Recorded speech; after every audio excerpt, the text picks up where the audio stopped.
हाल ही में एविएशन की दुनिया में दो बहुत ही चौंकाने वाले हादसे हुए हैं। एक भारत के अहमदाबाद में, दूसरा दक्षिण कोरिया में। हाँ, बिल्कुल। परिस्थितियाँ काफ़ी अलग-अलग लेकिन नतीजे बेहद दुखद रहे, दोनों ही मामलों में। आज हम इन्हीं दो हादसों की, आप कह सकते हैं, तह तक जाने की कोशिश करेंगे, समझने की कोशिश करेंगे कि आखिर हुआ क्या था। ज़रूर, ज़रूर। देखते हैं कि क्या जानकारी सामने आई है। तो चलिए इस पर थोड़ी गहराई से बात करते हैं। पहले अहमदाबाद की बात करते हैं, ठीक है? हाँ, अहमदाबाद से शुरू करते हैं। 12 जून 2025, 1:30 बजे एयर इंडिया की लंदन जाने वाली फ्लाइट, उसने सरदार वल्लभ भाई पटेल एयरपोर्ट के रनवे 23 से उड़ान भरी। सब कुछ मतलब शुरू में तो सामान्य ही लगा होगा, लेकिन उड़ान भरने के कुछ ही पल बाद जब विमान मुश्किल से शायद 625 फीट की ऊंचाई पर था। बस 625 फीट? हाँ, पायलटों को मेडे कॉल देनी पड़े। मतलब सोचिए, इतनी कम ऊंचाई पर मेडे। ये तो बहुत ही गंभीर बात है। देखिए, टेक ऑफ वैसे भी विमान उड़ाने का सबसे नाजुक दौर माना जाता है। सही। विमान कम ऊंचाई पर होता है, स्पीड भी कम होती है और पायलटों के पास किसी भी इमरजेंसी से निपटने के लिए वक्त वो बहुत कम होता है। तो इतनी जल्दी मेडे कॉल का मतलब है कि शायद कोई बहुत बड़ी तकनीकी खराबी हुई होगी। हो सकता है इंजन फेलियर हो या फ्लाइट कंट्रोल सिस्टम में कोई दिक्कत। और फिर हुआ भी शायद वही। मेडे कॉल के फौरन बाद विमान तेजी से नीचे आने लगा। अच्छा। करीब 475 फीट प्रति मिनट की रफ्तार से, और फिर एटीसी से उसका संपर्क ही टूट गया। ओ। विमान ज्यादा दूर नहीं जा पाया।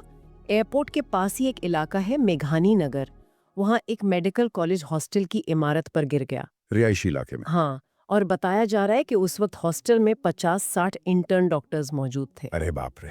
और क्योंकि विमान ने अभी अभी उड़ान भरी थी, जाहिर है फ्यूल टैंक लगभग पूरे भरे हुए थे। हाँ बिल्कुल। 10 धमाका हुआ और फिर आग लग गई। बहुत भयानक मंजर रहा होगा। इस हादसे में विमान में सवार सभी यात्री, क्रू मेंबर्स और जमीन पर भी कई लोगों की जान चली गई। ये फ्यूल भरे होने वाली बात बहुत अहम है। इसने निश्चित रूप से तबाही को कई गुना बढ़ा दिया होगा। अब जांच का सबसे बड़ा सवाल यही है, जैसा हम कह रहे थे, कि आखिर उस मीडे कॉल की वजह क्या थी। मतलब कौन सी ऐसी तकनीकी खराबी इतनी अचानक आई कि पायलटों को संभलने का, रिएक्ट करने का मौका ही नहीं मिला। ये जवाबदेही तय करने के लिए जानना बहुत जरूरी है। सही बात है। तो अहमदाबाद में तो ये हुआ कि उड़ान भरते ही हादसा हो गया, लेकिन अब दक्षिण कोरिया चलते। हाँ। 3 दिन पहले जो वहाँ हुआ उसका घटनाक्रम बिल्कुल अलग था। नतीजा उतना ही विनाशकारी रहा, पर हुआ सब कुछ अलग तरीके से। अच्छा। कैसे? जेजू एयरलाइंस का विमान था, बैंकॉक से आ रहा था और मुआन एयरपोर्ट पर लैंड करने वाला था। ठीक है। लैंडिंग से बस थोड़ी ही देर पहले एटीसी ने पायलटों को एक चेतावनी दी। रनवे के पास पक्षियों का झुंड था, मतलब बर्ड स्ट्राइक का खतरा। ओके, बर्ड स्ट्राइक वार्निंग, ये तो स्टैंडर्ड प्रोसीजर है। हाँ, पर शायद चेतावनी के बावजूद विमान किसी पक्षी से टकरा गया, ऐसा अंदाजा लगाया जा रहा है। क्योंकि इसके तुरंत बाद पता चला कि लैंडिंग गियर में खराबी आ गई है, वो खुल ही नहीं रहा था। ओह, तो बर्ड स्ट्राइक ने लैंडिंग गियर को डैमेज कर दिया, ये संभव है। बर्ड स्ट्राइक एविएशन में खासकर लैंडिंग और टेक ऑफ के दौरान एक जानी मानी समस्या है। पक्षी के टकराने से इंजन को तो नुकसान होता ही है, पर कई बार लैंडिंग गियर जैसे नाजुक हिस्सों को भी नुकसान पहुंच सकता है। पायलटों ने कोशिश की गियर खोलने की, पर वो नाकाम रहे। तब उन्होंने इमरजेंसी घोषित की और एक बहुत मुश्किल फैसला लिया, बेली लैंडिंग का। यानी बिना पहियों के लैंडिंग? हाँ, बिना पहियों के विमान को उसके पेट के बल रनवे पर उतारना। लैंडिंग काफी हद तक कंट्रोल में लग रही थी। विमान पेट के बल रनवे पर उतरा और घिसटता हुआ आगे बढ़ा। अच्छा। लग रहा था कि शायद पायलट स्थिति को संभाल लेंगे, लेकिन तभी रनवे के आखिर में बनी एक कंक्रीट की दीवार। दीवार रनवे के आखिर में? हाँ, एक कंक्रीट की दीवार थी जिससे विमान बुरी तरह टकरा गया। ओ नहीं। और टक्कर इतनी जबरदस्त थी कि विमान में भयानक विस्फोट हुआ।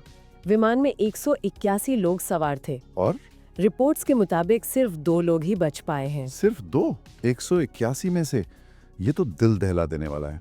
यहाँ देखिए, स्थिति अहमदाबाद से कितनी अलग है ना। बिल्कुल अलग। वहाँ शायद टेक ऑफ के वक्त ही कोई इंटरनल फेलियर हुआ, यहाँ चेतावनी मिली, प्रक्रिया के तहत इमरजेंसी घोषित हुई, पायलटों ने बेली लैंडिंग जैसा मुश्किल कदम उठाया भी, और वो काफी हद तक सही जा भी रहा था।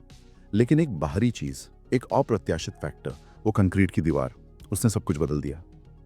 कई एविएशन एक्सपर्ट्स भी यही मान रहे हैं कि अगर वो दीवार ना होती तो शायद ये बेली लैंडिंग सफल हो सकती थी और कई जानें बच सकती थी। तो सबसे बड़ा सवाल अब यही है कि रनवे के आखिर में वो दीवार क्यों थी? बिल्कुल, क्या वो सुरक्षा मानकों के हिसाब से सही थी? उसकी जरूरत क्या थी?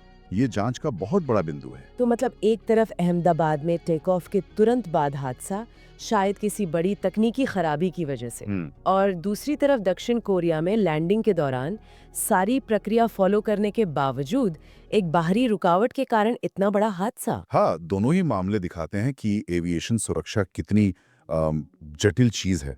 देखिए, तयशुदा प्रक्रियाएं हैं, चेतावनियां हैं, पायलटों की बेहतरीन ट्रेनिंग है, ये सब बहुत जरूरी है, लेकिन भी अप्रत्याशित चीजें, अनएक्सपेक्टेड फैक्टर्स, वो कहीं ना कहीं से आ ही जाते हैं। सही।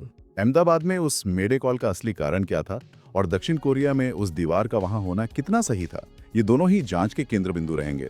और ये घटना ये भी बताती हैं कि सुरक्षा सिर्फ विमान के इंटरनल सिस्टम्स पर ही नहीं, बल्कि एयरपोर्ट के बाहरी माहौल और इंफ्रास्ट्रक्चर पर भी उतनी ही निर्भर करती है।